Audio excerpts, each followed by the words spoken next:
Projection.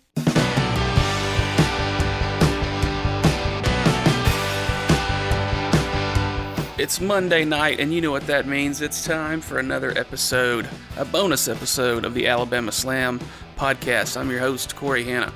What's up, guys? I'm Patrick Akers. Once again, COVID has struck the Alabama Slam podcast. Patrick thought he was going to dodge it last week because I had it 2 weeks ago, and then somehow Patrick managed to not get it. But I guess somehow Chuck E. Cheese probably at a birthday party. Chuck E. Cheese is if you have a young kid, Chuck E. Cheese is like a cesspool of every kind of sickness, disease that you can get your hands on. Yeah. And I think that's where we kind of narrowed it down. My wife got it first, and then I somehow skirted past it from Thursday to Sunday unscathed, and then Monday morning wake up feeling like shit, go test, hey, you're positive, you got COVID. I told you weren't going to get out of it when you stayed home Thursday and Friday from work. I said, well, you know the shit's coming. We tried. If I got a hold of us, we're gonna make the comeback though eventually. Yeah, that's right. You gotta get that crowd. We're gonna get that slow clap. We gotta get a clap going.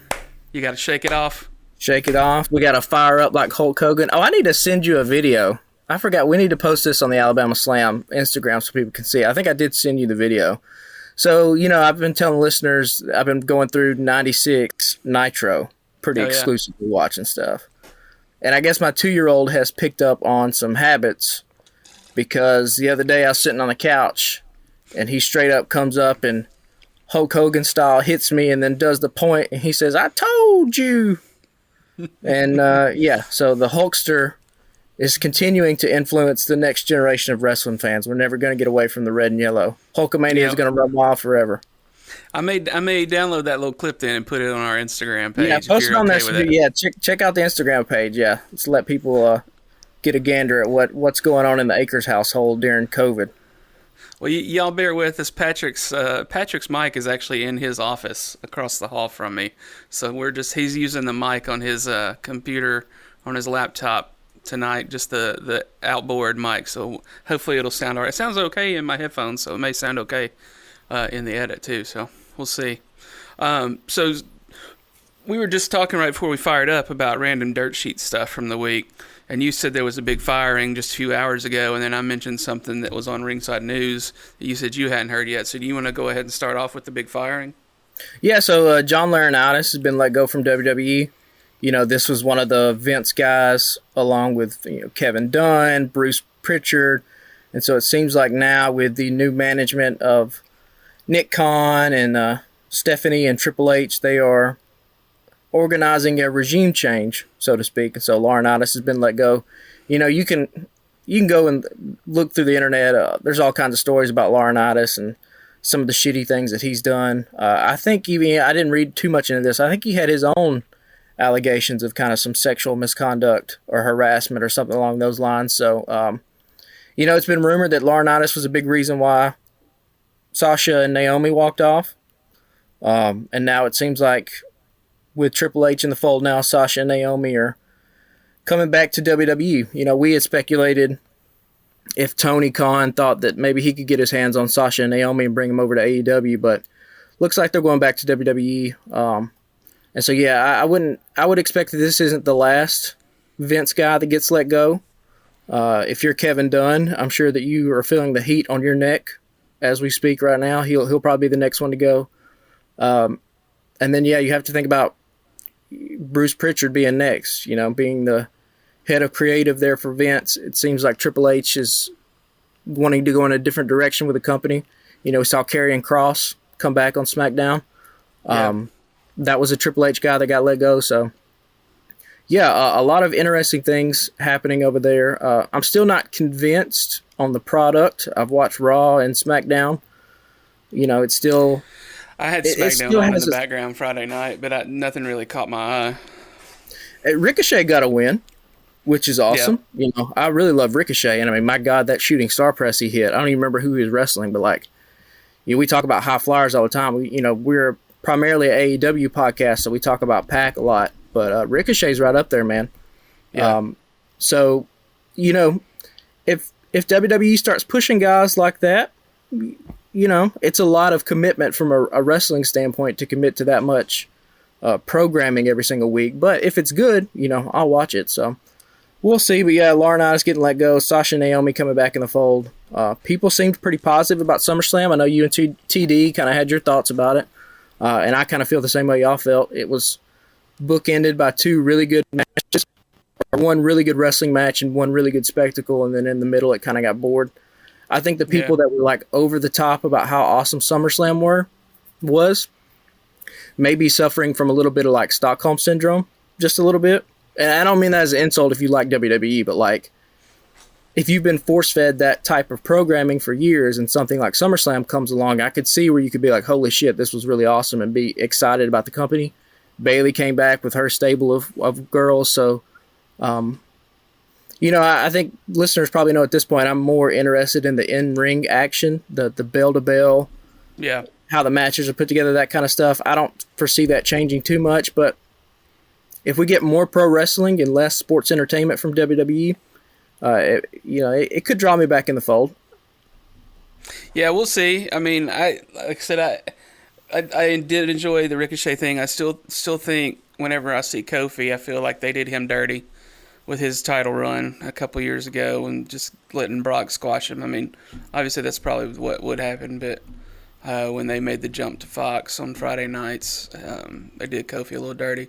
But what I was talking about that just broke within the last couple of hours, and I only saw it on Ringside News on Facebook, and you said you hadn't seen it on Squared Circle Reddit yet, so I don't know how much it's out there or how much it is just a Ringside News thing. But there's, allegations about Tony Khan's erratic behavior backstage, and he apparently had to convince a big name from walking off set and quitting very recently because of his behavior. And apparently he's been getting in the ears of talent pretty regularly, and some have said and speculated that it's worse than Vince McMahon ever did. So we'll have to see if there's any truth to any of that, or if that's just some bullshit that's come out.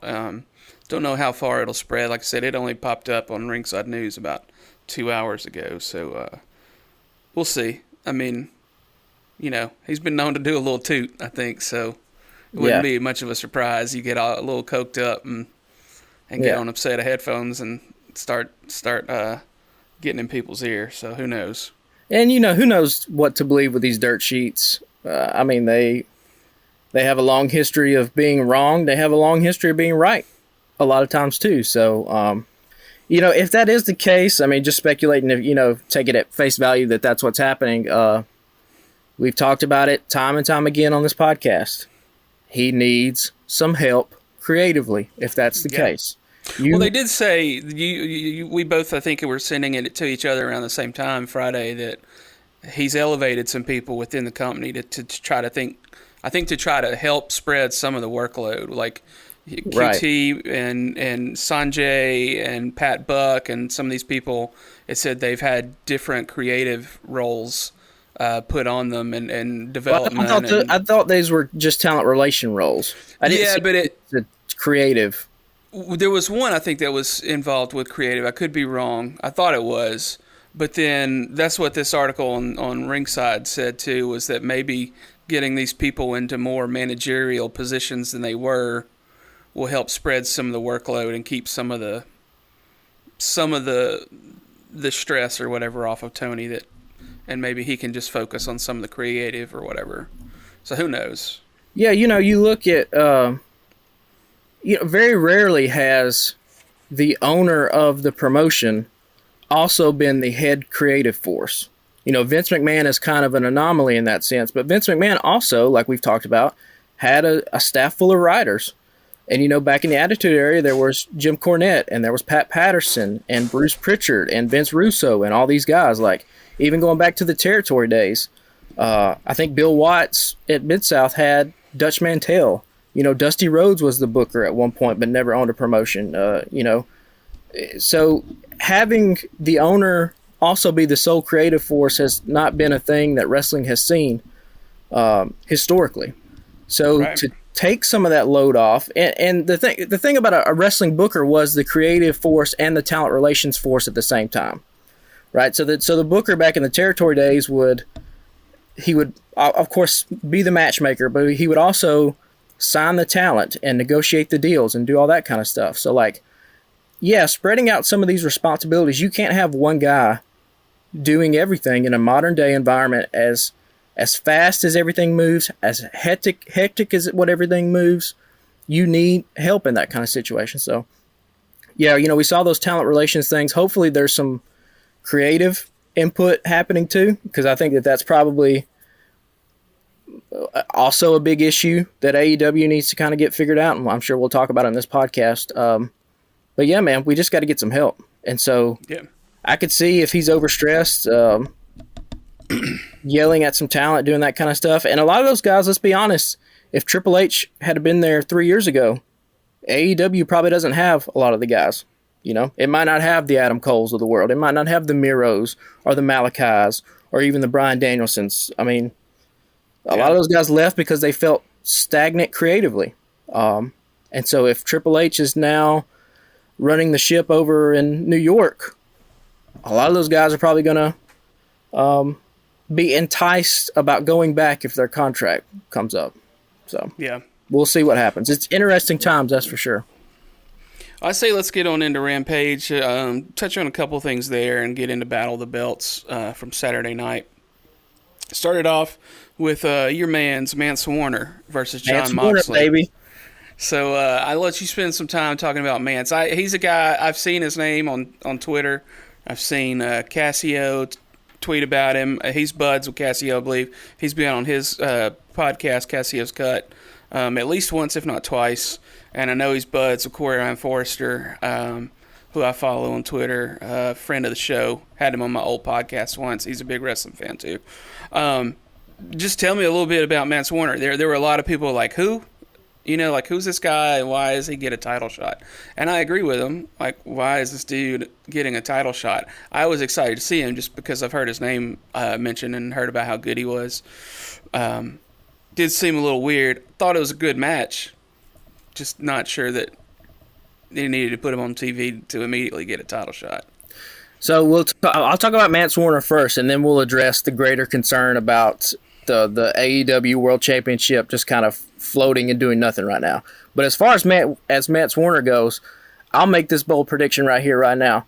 If you give this dude 3 months of consistent TV time, he's going to be one of the most over baby faces in the company, point blank.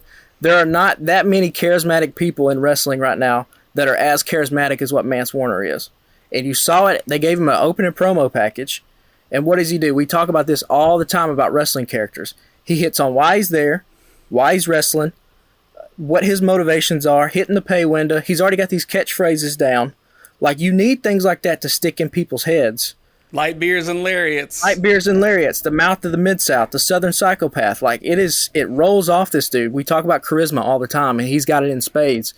I'll also say this, too, before I talk about the match. You know, and this might sound a little bit sacrilegious, but hopefully listeners will kind of stick with me here. Guys like Mance Warner are way more valuable to a company than what somebody like a Miro or a Malachi Black is, for this reason.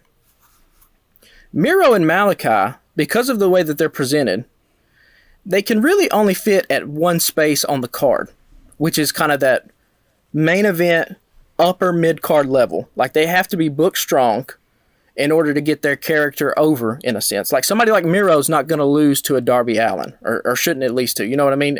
Obviously, Miro has lost before in the past, but he has to be booked a certain way. And so that limits some of the things you can do with him. You know, Miro can't really do comedy. Malachi Black can't really do comedy. And so if you're a booker or a matchmaker or a creative force, there's only certain ways you can use those guys. Whereas a guy like Mance Warner can do a little bit of comedy, can make it serious, he can do hardcore matches, he can do fights. You can slate him different spots of the card. That's why people like Kevin Owens and Sami Zayn in WWE are going to have a job for forever. The guys like The Miz, too. Because if you need to put them in a main event level spot for 2 months, they can do it and then get themselves over. If you need them to do comedy, they can do it and they can get it over. If you need them to work with a celebrity, like, they can do it and they can get it over, you know? So having dudes like that who can be switchblades in a lot of different scenarios like that makes them way more valuable. Yeah. And like you talk about in terms of the match, like the match ain't like it's a fist fight. Like that's what they said they were going to do, and so that's what they did, you know. And man, kudos to Jon Moxley. You know, granted, I think you and I both have wished that during this interim time he would have had some kind of good angle to really sink his teeth into. Yeah. But you know, we've mentioned on this podcast before, he's like wrestling's folk hero right now. Like he just goes around to all these different promotions. Doesn't matter who you put him in the ring with, he's gonna have an awesome match.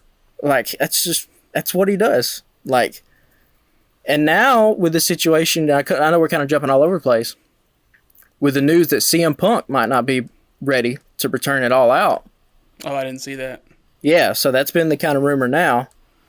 And so now what do you do with Jon Moxley? And so while I like Mance Warner being on TV, and hopefully at least he's in Ring of Honor full time, but I think there's a spot in AEW for him, and I think he's going to get himself over. He's going to sell a shit ton of t-shirts, and I'm just so happy for the guy being a fan of his. I've discovered him, I think, probably a year ago at this point, and I just went down the YouTube rabbit hole. So if you're not familiar with Mance Warner out there, there's plenty of stuff on YouTube for you to see. But, you know, we've talked about the way this AEW World title has just kind of floated around doing nothing. Yeah. And so this is where it bites you in the ass, because now, if it's to be believed and CM Punk's not going to be back, now you don't have a match for All Out because you haven't built to anything. Right. And this is True. kind of the problem, like, when it's fiction and you can do whatever you want, there really is no sense to be in a holding pattern for anything.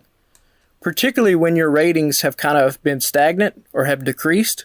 Like, you're not in the business of just trying to sell pay-per-views at this point. You should be in the business of trying to reach a wider audience and bring more people into the fold as fans.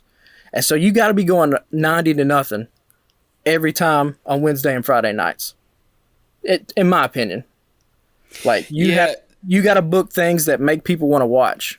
Yeah, they really got to work on the Friday night things. Like, usually there's a match or two that's worth watching, and I understand that they want to get some of the younger talent on TV, but I feel like they really got to step up, because really, if it's not on Wednesday night, then it doesn't really matter storyline wise. They're not doing a lot with the Friday night storylines.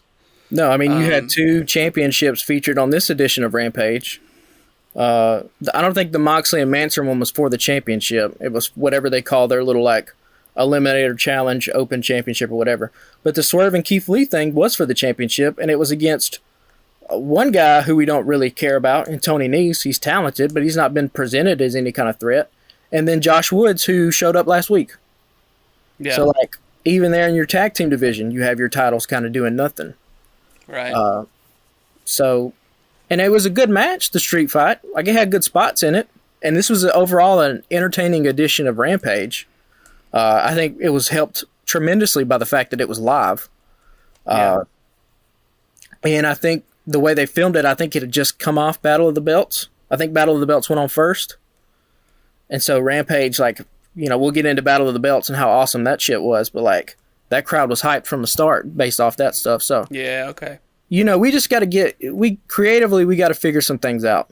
And we got to put some guys in the position. It could be, too, we have a problem that the roster's too big. I don't think we've mentioned it on this podcast before. That's been a critique that's been on the internet for a while now. You know, again, I'm going back through 96 Nitro, and like every single Monday, it's Hogan, it's Flair, it's Savage, it's the Giant. It's like 8 guys, and that's it. And AEW has, I mean, there's 3 dudes in one stable that are main eventers. Yeah. You know? So, like, I don't know. It might be a little too bloated. It might be that they are just not utilizing it properly. Like, who knows? But yeah. I don't know. We'll see. I mean, they're bringing a couple more belts into the fold. They're going to have to spread some of that out to Friday night and make it entertaining and make it worth having on TV. Because the ratings for Friday night are horrible. Right. I'm a 45-year-old dude that doesn't go anywhere or do anything anymore. So what else am I going to do but watch wrestling on Friday night. But you got to figure out how to catch those people. I say let's move on real quick and move into what happened after the Mance Warner Moxley match. QT comes out with a couple of guys from his stable from the factory and offers help to Ricky Starks. Stroke daddy. I mean, obviously Ricky Starks doesn't need the help of QT Marshall on TV. I mean, he could use some coaching backstage, I guess, but he doesn't need anything out of the factory. Not really sure what they're doing there other than to just be like, nah, I don't need you. But I mean, obviously we're big Starks fans, so I know you got a take on it. You know, you guys talked about it last week, you and TD. Shout out to TD too for coming in clutch, hitting on the tag team, getting the hot tag last week. Getting that hot tag, baby. We got to bring it back for some stuff. I mean, what the fuck are we doing?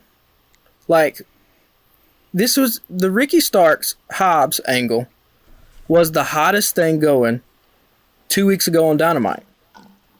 And like you guys mentioned on the podcast, they come back out, they follow it up the next week.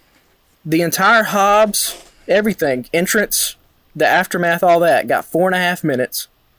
And Christian Cage and Matt Hardy got 15. Yeah. Now, and what sense does that make at all? It's not. That's what I guess that's what I'm talking about. Where it's like we're using guys that we don't need to be. I don't need to see Matt Hardy on TV at all.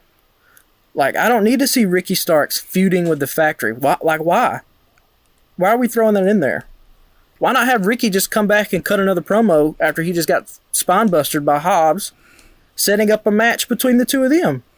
Like, we put these people in like these weird positions. The booking is kind of just like all over the place sometimes. Like, Ricky's there, man. The crowd's behind him. He's got everything you want. Like, put the rocket on him. Give him a mic. Give him a mic. Like, there's nobody in the factory that's over. So what are we going to do? You know? Yeah, I don't know. I figured you'd come in hot on that one. I just kind of shook my head on it Friday. I was like, what's happening here? So next up was Takeshita and Ryan Nemeth. Not much happening there, and we want to spend some time with Takeshita in a little while for Battle of the Belts. So I say let's get on into the Madison Rayne versus Layla Gray match. Madison Rayne's debut on Rampage apparently was also on Impact Wrestling that night. Did you see that? Pulling the twofer. Yeah. The old twofer. Yeah, and then at the end, Jade Cargill comes out and challenges Rayne to a match at Quake by the Lake. So they're setting up for a pretty good show, I think, at Quake by the Lake. What'd you think of this one for Friday night? You know, I haven't seen a ton of Madison Rayne stuff. I know that she's accomplished and a good worker in the ring. I thought the promo was just kind of fine. I mean, it is what it is. You got to set something up. I guess my bigger kind of issue with it is, does this make sense? And the only reason I say that is because they presented to her as Madison Rayne's coming in to be a coach as well as a performer, right? And so we know, as fans and how exposed the business is at this point, that the coaches are basically just like producers. So they're helping people with their matches. So then how could someone be a coach that's going to help people behind the scenes and also be like, oh, here's this project in Jade that the company is really high about getting over. And so my job as a coach should be to help you get over, but also at the same time, I'm going to fight you and take your title. Does that make sense? No. Now that you've put it so eloquently, no. It's kind of weird. Like, why not just bring her in? You can put the press release out there that Madison Rayne's going to be a coach and a performer. That's cool. But like in the reality of the kayfabe show, so when Excalibur fucking says this is Wednesday, you know what that means. Till the end of the show, that part has to exist in a different reality, and it has to exist in a reality where everything makes sense. Yeah. So like he didn't say it Friday, I don't think. Did he? Yeah, they said it. They were like, she's a coach and she's also going to be an in-ring. She even said it in a promo, I think. Oh, gotcha. Not just a coach. I'm also going to be an in-ring competitor, and I'm going to take you out. Like that makes no sense. Yeah. It's about as bad as like Thunder Rosa coming out with the sandbagging shirt. We've mentioned on here before, like how dumb that is. Like, yeah, like we get that kayfabe is dead, but when we're watching the show for those 2 hours, the kayfabe can't be dead. Now it can be strained, it can be blurred. MJF is a perfect example of that with his promo, but we can't just outright blast a fucking shotgun-sized hole in the middle of it for 10 minutes and then expect us to get back to normal reality. And maybe listeners don't feel that way. Maybe I'm, maybe COVID's got me a little bit cranky, but I was just like, that makes no sense. Now, all that being said, let's hope it's a great match. I mean, we both like Jade Cargill, I think, quite a bit, and we love Stokely Hathaway. So, his little shout out saying, from one beautiful person to another, he's just so good in everything he does, man. Like, yeah, he's excellent. But yeah, when I watched that, I was like, this makes no sense. But I'm down for the match if it's good. Yeah, I don't know. I think it would be a pretty good match between Cargill and Rayne Wednesday at Quake by the Lake. She's got a hell of a crossroads. It's way better than Cody's. Cody's wishes his crossroad looked as good as what Madison Rayne's did. Damn. So, hers was good. Well, let's touch on the street fight for just a bit. You already kind of gave a brief opinion on it. I really want to get into the Battle of the Belts. Again, what are we doing here on Friday night with Tony Nese and Josh Woods pairing up, and then all of a sudden getting a street fight with Swerve and Keith Lee? They could do better for a Friday night main event if we want to try to get ratings up. Yeah, but that's not, and that's booking wise. But in terms of like what the guys in the ring did, I thought this was a really fun match. The wrestlers can only worry about so much. They can't. Right. They got no control over about where they're putting the car. But like when the bell rings, like that's within your control. And so these guys went hard, man. I thought the German suplex spot at the end was really nice. I thought the protein powder in the eyes that's an old school wrestling thing with powder. Like I love that. I love Mark Sterling going through a table. The Josh Woods where he got Swerve in the suplex and then just ran him and spun him into the steel steps. Like that looked awesome. So like it was a good. I was entertained, but yeah, like you've mentioned and we've mentioned before, like ad nauseum at this point, like we're just kind of directionless. So we wish that some more direction would take place, particularly because the pay-per-view is the 4th? So like we're a month away. Yeah. So I don't know. Well, I say let's go ahead and get into the Battle of the Belts. Wardlow versus Jay Lethal came in hot for the first, right out of the gate. They were like, we got an hour, we got 3 matches, let's go. And that was a nice way to start. Putting Thunder and Hayter in the middle was nice because we knew we'd probably see Claudio and Takeshita at the end. But Wardlow and Lethal did not disappoint. I thought at one point Wardlow was going to try to get Satnam Singh in that in the symphony. Didn't quite get him up there. I think they. Do you think that's the thing that like they tried and maybe a rehearsal and a practice, and then we're like, we're gonna have to break this up? Yeah, no. I think if they're gonna do it, they're gonna save it for a pay-per-view. Yeah. If I'll say this, if Wardlow manages to powerbomb Satnam Singh, it will be the greatest visual in the history of professional wrestling.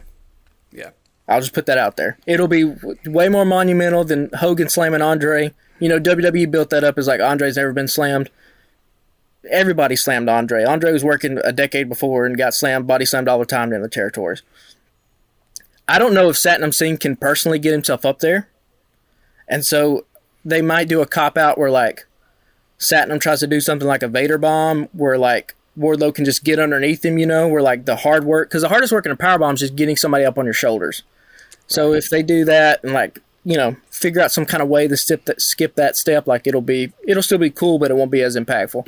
But if they can pull it off and he can actually do it, holy shit, the ring better break. Like you better, if you're gonna make it a spectacle, make it a spectacle. Like if Wardlow manages to powerbomb Satnam Singh, it might be the point then where like you have to push this dude to the main event level because it might be a fucking ruckus kind of situation if he's able to do it. But yeah, going back to the match, I thought this match was great. People know how I feel about Lethal. I wish he wouldn't get beat every single time he's on television. You know, I think he's a main event player. But whatever reason they don't view him that way, it's cool. Like, he can still get himself over with the matches. The matches are always great. But, I mean, at this point, there's nothing to lead you to believe that he's ever going to be a contender for anything. I mean, he gets smacked all the time. But good match overall, and I still like Wardlow. I think Wardlow needs to be on TV every single week. Just smashing guys. Yeah, he's clearly still over as hell, too. But he's kind of been disappeared, you know? I think he's had a pre-taped promo here and there, but, like, I guess he had that thing with Cassie a couple weeks ago, but, like, I think he needs to be on there every week. Either Dynamite or Rampage. Yeah, I kept thinking, too, and maybe I just put too much stock in it, that he showed up the other night to kind of help out Best Friends, which is what sparked this Wardlow versus Lethal thing. I kept thinking that maybe while he was getting stomped after the match, that at least Trent or somebody would come out. I did have that in my notes. What a piece of shit those guys are, right? They didn't come out to help him at all? He got put through a tape and nobody came out? No, I mean, they went to commercial and, like, he was just laying there on just the fucking ground. Yeah. If I was Wardlow, I'd come back and be like, hey, okay, so fuck you guys then, I guess. Yeah. Like, that's cool. I'll let you get your ass whooped next time. Yeah, y'all some bitches. Yeah. All right, come out. Try to make the save at least, you know? I didn't know if I was the only one thinking that or what. But again, that's one of those minor things that when you're the sole creative force, when you're the matchmaker, little details like that are going to slip through the cracks, right? Yeah. Because you're just thinking about all this other kind of stuff. So you're like, hey, when you're setting it up beforehand, hey, you know, they're going to beat you down after the match. Well, no one brings up the fact that, like, oh, logically wouldn't Cassidy and Trent and Chuck come out because, like, I helped them and, like, they're baby faces, I'm a baby face, like, but that's where, like, another writer could have been like, hey, what if we, you know, they could put him through a table, but, like, you need to come out and make the save. I didn't look to see if maybe something happened in the commercial break or whatever, but I just kept thinking in terms of, you and I had this discussion before about there's nobody backstage that'll come help Wardlow because to them, you know, other than the fact that he turned on MJF, everybody still thinks he's a piece of shit because of the way he's acted the last 3 years. Right. So, I don't know. Maybe something happened in the commercial break, but I didn't see anything about it. I didn't go digging either, so who knows? Yeah, I mean, you shouldn't have to go dig. If you're going to do that, it needs to be on television where people can see it. Right. I mean, at least leave him out there to come back from the commercial break or something. I mean, I don't know. Or, you know, at least have the commentators be like, hey, during the commercial break. Well, they just need to come out and try to stop him from getting his ass whooped. You know, they can get smacked down in the process. That's cool. Like, sure. But they at least need to come out and make the save, considering he's done that for them, you know? Right. Well, yeah, overall, excellent match. I thought all three of the matches from that night were pretty fucking awesome. Yeah, I thought this was really good, but I think it was the weakest of the three, for sure. I think the other two were really, really good. Yeah. So up next was Thunder Rosa and Jamie Hayter, and I know you were very much Team Jamie Hayter, and a little bit pissed maybe that me and TD didn't spend much time on her. You guys talk about the women's division, and I think TD mentioned Jamie Hayter for like 5 seconds. You guys should be ashamed of yourselves. There is one star that rises above them all in this AEW women's division, and it is Jamie Hayter. She is absolutely incredible. Like, everything about her. Her look, her presentation, her work rate inside the ring. Like, and because, like, I did a little bit of wrestling, like, I did it for, like, 2 years, I have, like, a little bit more, like, understanding probably about what makes somebody good. You know, you hear people all the time talk about, like, oh, this person's a good worker, this person's a good worker.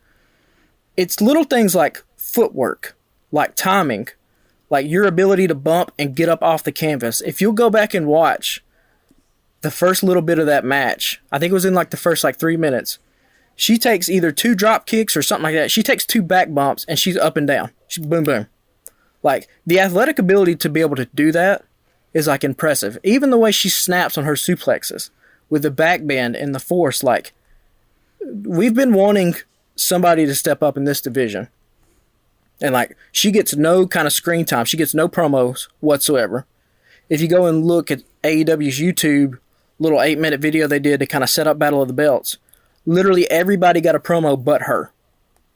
Like, really? Yeah, that's a travesty. Like, if you're looking for an AEW women's star, this is it. Stop looking. Here she is.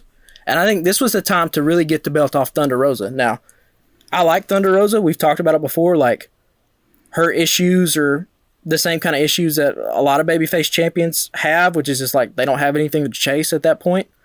Well, like, these two had amazing chemistry. This match was phenomenal. Kudos to the women's division for, we've been critical of them on this podcast for the last couple of weeks, but that tag team match on Dynamite that you guys talked about, and then this match here at Battle of the Belts, both of those were great. And so, like, that's what we need to be doing week in and week out. And so if you're looking for somebody like Jamie Hayter's it, man.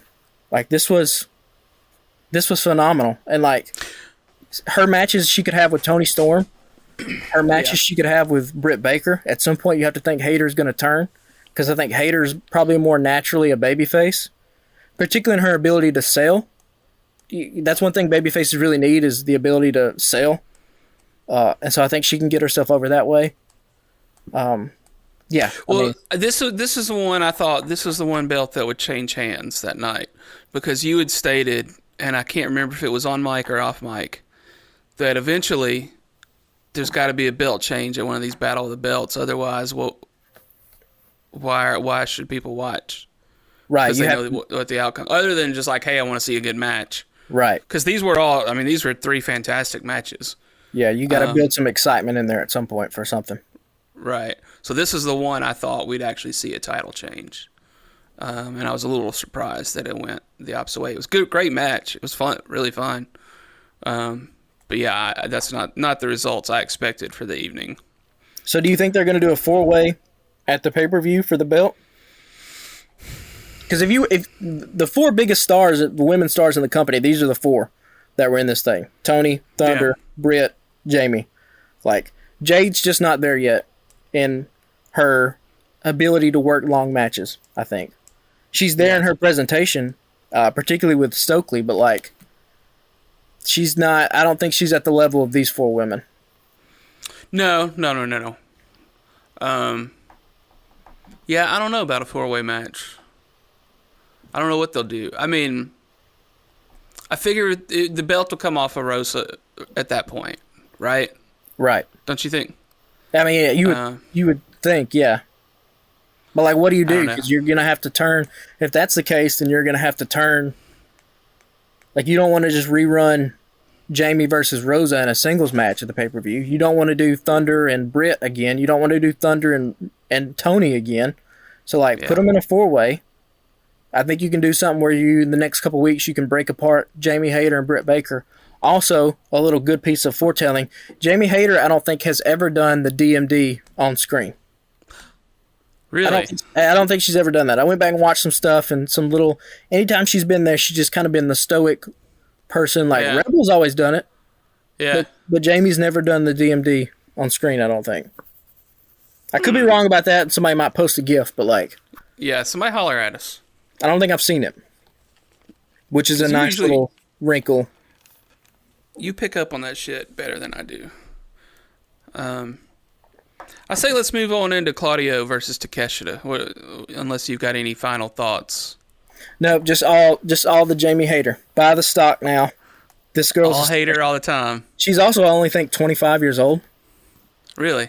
Yeah, which is just, it's like, that's where it comes from, like working overseas, working in Japan, where women's wrestling is really at a top-notch level. So yeah, she's incredible. Well, I thought at a couple of different points in this match that Claudio and Takeshita might kill each other. They were going so hard.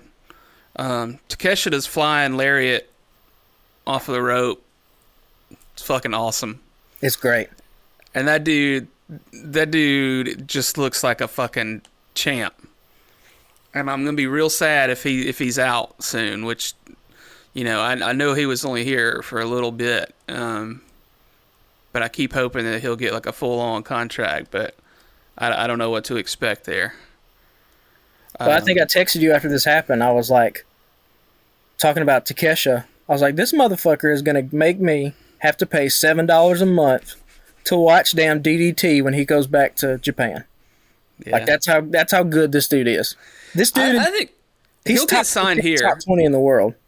He'll get signed here. There was a headline earlier that said that there was a chance that WWE might go after him, with Triple H trying to make some splashes in the creative world now. That, I mean, I don't know though. There was, of course, some racist motherfucker in the comments talking about just another person that can't cut a promo. Right. I'm not paying for pay-per-view for that. Yeah, some horse shit. Stupid. You know, but that's fucking wrestle. That's WWE has always kind of lagged behind in Japan.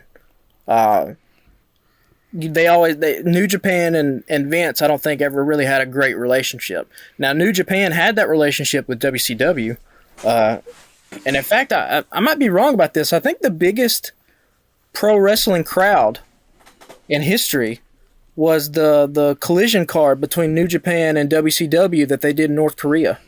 I think they put 300,000 people in an arena for a show. And there's some funny stories came out of that about, you know, them going to Flair and Sting and all those guys going to North Korea. Like, you listeners can look that up. But yeah, like, New Japan always had that close relationship with WCW, and now it seems like AEW has kind of stepped into that fold. You know, for whatever reason, like, I think whether you want to think Shinsuke Nakamura has been botched in WWE or if he's lived up to the potential I think he could have, you know, that's a debate I guess you want to have. So does Takeshita take that into consideration? You know, does he look at the way WWE has kind of treated some Asian wrestlers in the past and maybe decide against it? Maybe decide to stay in Japan or decide to stay with AEW and work a lighter schedule, because it's not only for these wrestlers, you know, it's not just coming over to the States, but like if you're in WWE, you have to move your whole family over here, and the culture shock that goes into that, like, that's a big deal too. So we'll see what he decides to do, but I mean, his talent is unquestionable. And man, like, when we talk about at the end of the year, this is going to be one of the best TV matches of 2022. I mean, this was incredible. Everything about it, like, they worked a Greco-Roman knuckle lock at the beginning of they did a Greco-Roman knuckle lock sequence at the beginning of the match, and it got a standing ovation. Why? Because fucking wrestling still works. If you do pro wrestling well, people will still stand up for it. You don't have to do these dives and these 450s all the time. Like, if you get two guys that are hot and you get the crowd behind it, you can just work a knuckle lock, and the fucking crowd gives you a standing ovation. Like, it's amazing to see. And like, they took their time with this. That's what I love too. Like, they sold the moves, and it started off hot, and then they took their time in the middle of it, and then at the end, man, the last 5-10 minutes, they turned it up to 11, and they just started beating the shit out of each other and hitting big move after big move. Like, everything about this was great. The jumping knee into the Death Valley driver, I was like, holy shit, like, that looked amazing. Like, everything about it, it was just these two guys are great. Like, this is the kind of direction AEW needs to run in. You got to be the home of pro wrestling, not sports entertainment. If they try to do the way of WWE and start trying to come up with like spectacles a la Brock Lesnar flipping the ring at SummerSlam, as great as that is, and that is that's going to be one of the best visuals in pro wrestling history, like, you can't do that as AEW. Your moments have to come differently. Your moments have to be like MJF cutting the promo where he calls Tony a fucking mark. Your moments have to be Claudio and Takeshita going out for 15 minutes and tearing the house down. Like, that's what you should be doing. So, yeah. I mean, I don't know what more to say. Like, everything about this was awesome. I love it so much. Yeah, I mean, that was good shit. It was definitely worth an hour of time on Saturday night. You know, and this was obviously the closer for the night, because he knew these two guys were going to get at it and put on a great show. It's a shame that, like, I kind of feel like it might be the last we see of Takeshita for a little bit. I hope it's not. I mean, I think within a year or two, he could be a main eventer on a pay-per-view, you know? I mean, yeah, I don't know. I haven't looked in the excursion stuff. I mean, if this is the end of his stateside excursion, then what a swan song this is. And like I said, he'll make me get out my credit card and pay $7 a month for DDT. Yeah. You know, a bunch other people have said this too. You know, what if him and Pac have a match at the pay-per-view and he wins the All-Atlantic title and defends it overseas quite a bit? Because even if he's going back to Japan full time, you can still bring him over every now and then. Sure. So yeah, it'll be interesting to see what he does. But man, that dude's got superstar written all over him. Yeah. Well, I know you've been homesick with COVID, so there's not a lot that's probably actually done up real good. But tell me, do you have anything that is done up real good? Let's see. I finished The Bear. We talked about that. You talked about it a couple weeks ago. It's fantastic. It was extremely my shit a couple weeks ago. Everything about it is great. You texted me the other night and said I'm about to watch episode 7.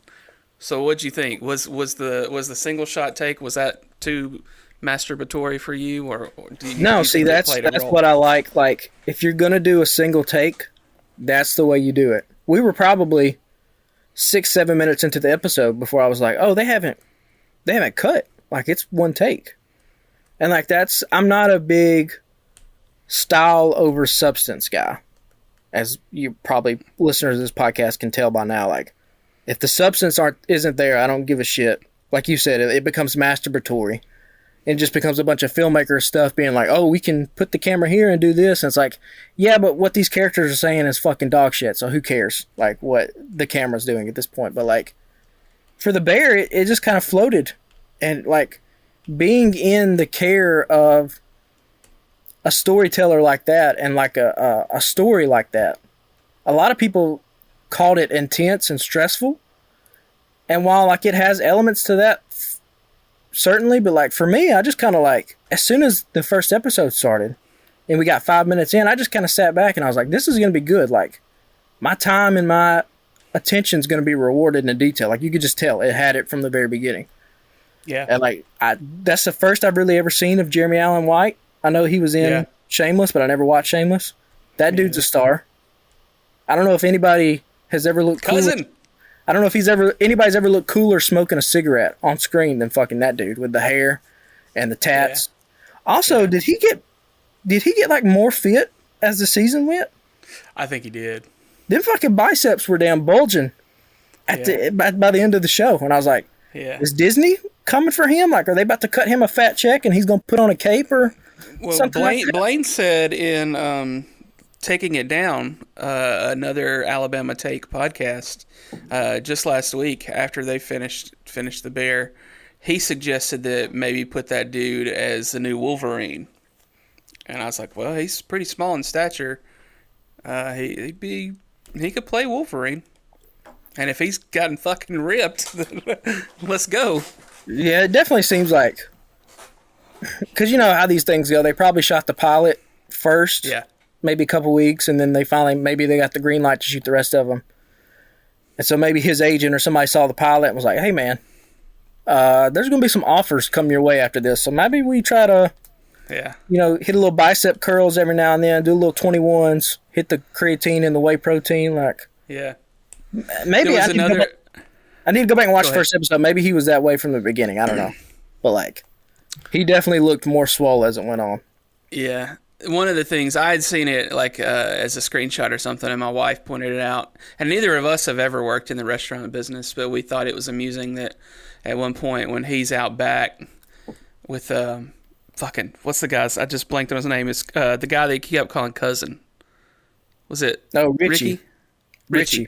He was out back smoking, and he's got just like one of those plastic to-go containers. Yeah. And he's drinking out of it, instead of like a real cup. Yeah. Little things like that I thought were great. And I meant to ask TD about it. TD's worked in the restaurant business. I meant to ask him last week while he was on. So was that your done up real good, or did you have anything else too? I know we just kind of launched into that. Yeah, that's my done up real good. I'm actually working on an article right now. I was going to write a review about The Bear, but then I realized that like the Alabama Tate guys or Taking It Down guys did it, and I'm suggest listeners go listen to them. Adam and Donovan and Blaine, they do a great job breaking it down. So I'm going to work on little mild spoilers here. So if you haven't seen it, listeners, fast forward maybe 15, 20 seconds in this podcast. I'm going to write an article about how nobody plays a dead brother better than John Bernthal. Because he has the exact same role in Peanut Butter Falcon. I don't know if you've seen Peanut Butter Falcon. Oh, no. Yeah. It's literally the same thing, where he is the dead older brother of the main character. But in Peanut Butter Falcon, he like doesn't even have any lines. He's just like, there. He's there in flashbacks. And like the scene in him and the bear where they finally show Mikey and like Bernthal's just there holding court in the kitchen. Like that dude's a fucking masterful actor. So like that's what I'm working on now. It's going to be a little bit comedic. I'm also going to try to get into some Ed Harris stuff, because Ed Harris is also, I've had this running joke amongst like my movie going friends, which is like the Ed Harris Award, which basically is an award you give to an actor who is never the leading man, but he's like between 2nd and 6th on the call sheet. But like if you get him on the movie, he automatically just kicks it up a letter grade. So if you have a C movie and you have Ed Harris in it, you make it a B. If you got a fucking A-, it goes to like all-time great. And if you go down Ed Harris's filmography, like it's just fucking banger after banger after banger. Yeah. It's like Gravity's an awesome movie, and it's got Sandra Bullock and George Clooney in it, but they needed somebody to play the voice of the ship, and who'd they get? They got fucking Ed Harris. Because anytime you can get Ed Harris, you just go get Ed Harris. And that's how I feel about John Bernthal now. Whereas like if you're making a movie, TV show, anything, if you can get John Bernthal, go get him. Even for a movie like Wind River. Have you ever seen Wind River? Mm-mm. Wind River, Taylor Sheridan, the guy that created Yellowstone. Great movie. He's got Elizabeth Olsen in it and Jeremy Renner. Another little mild spoiler for fans out there. You never seen Wind River. The last 15 minutes of the movie, John Bernthal just has a cameo. Just randomly. And it's the most important scene in the whole movie. See, dead brother? John Bernthal now has, I think he's taken the title from Ed Harris. Because Ed Harris, it's a strictly mid-card title. You know, once you hit main event level status, you kind of go out. You can't be the Ed Harris winner anymore. Ed Harris has been a solid, just intercontinental champion for like fucking 40 years now. And Bernthal, I think, is up there. Yeah. I didn't think I was going to get like super emotional at the bear, because sometimes I'll get super emotional on a thing like that. But I did get a little emotional when he was reading. He finally got the card from his brother, and it had that callback to the Let It Rip thing. I was like, oh, those motherfuckers got me. They almost did my favorite thing that any movie or TV show does too. And I pop every time it happens. Whereas they say the name of the movie or the show in the actual show. And they almost did it. She looked at him and she said, "What's the restaurant going to be called?" And I was like, if he fucking says The Bear, I'm going to jump up out this fucking couch right now. And then, of course, he didn't do it. They held it back. You know, he does a little sign, but like, that's a little like film geeky thing. Like, anytime that happens, man, I'm just like, that's good shit. Yeah. I love it. It's like DJ Khaled calling out his own name at the top of the track. Yeah. It never gets old for me. You know, it's like Flair climbing to the top rope and he gets thrown off every single time. Like, doesn't matter how many times I see it, I'm always going to pop for it. It's always the greatest thing ever. Well, tying into your done up real good, this week, my done up real good was Counting Crows, because ever since I heard Have You Seen Me Lately in The Bear, I've been on Counting Crows kick again. And just listened to them all fucking Saturday night when Battle of the Belts was over. I was like probably a couple of glasses of bourbon deep. I went in for number 3, queued up Counting Crows, and just went hard on Counting Crows the rest of the night. And it was awesome. The soundtrack was fucking amazing in The Bear. I don't know what they paid for. They didn't pay a ton because they got like some B-level tracks for like, they didn't go for Around Here. They didn't go for A Long December. You know, they still probably paid a little bit of money for Have You Seen Me Lately. They went, fucking Iron Lung, Radiohead. They didn't go like top of the Radiohead songs, Karma Police or anything. Same thing with Pearl Jam. They went with Animal. Probably paid a little bit of money, but whoever the fucking music supervisor was for that show did a great job. When at the very end of the first episode, he fucking throws that can of tomatoes in the trash and then cut to black, just smash cut, and it starts playing Animal by Pearl Jam. I looked at Jamie, my wife, for those of y'all that listen. I was like, hey, I'm fucking in. They got me. And she's like, was it the Pearl Jam? And I was like, no. I was like, but I mean, that didn't hurt it. Yeah, I just all Counting Crows Saturday night for me until I got a little too into the bourbon and had to switch back to Metallica. But as it goes. Yeah, as you do. Well, that'll do it for this one. We'll be back Thursday. Nope, we'll record Thursday, and we'll have a new episode Friday. Patrick will still be at home. He won't be allowed to come to work, but we'll give you a quick recap of AEW Dynamite then, and see if any news pops off between now and then. And if you don't already, follow us on Instagram and Twitter at Alabama Slam Pod. You can follow the Alabama Take with all of our other brother and sister podcasts, Taking It Down. As we've referenced on this show, go check out their episode from last week and hear their recap of the Bear. Very excellent stuff. They also talked about an article that Patrick wrote where Patrick defends Adam Sandler as one of the greatest American actors. And did a damn good job, a convincing job of that. And so the fellas on the podcast, and Natalie, they brought in Natalie Morrow to kind of go over that essay as well. But give us a follow everywhere. Share us with your friends. We've picked up a couple of likes here and there in the last week or two. But we need to keep building this thing. Go get a t-shirt or a coffee mug at tpublic.com. You can got a sticker. Either Alabama Slam. Patrick got a sticker. My sticker came in. It's on my laptop right now. Didn't you say you got a mug too, or no? I got a mug too. I don't know where the hell the mug's at. I guess the mug takes longer than a sticker. Sticker's pretty easy to print, I'm sure. Yeah. But yeah, look us up there at TeePublic. You can search Alabama Slam, or you can get merch for the Alabama Take. You can get Taking It Down shirts. You can get This Song Sucks shirts, and whatever else you want over there. And give us a review on Apple Podcasts too if you haven't done that already.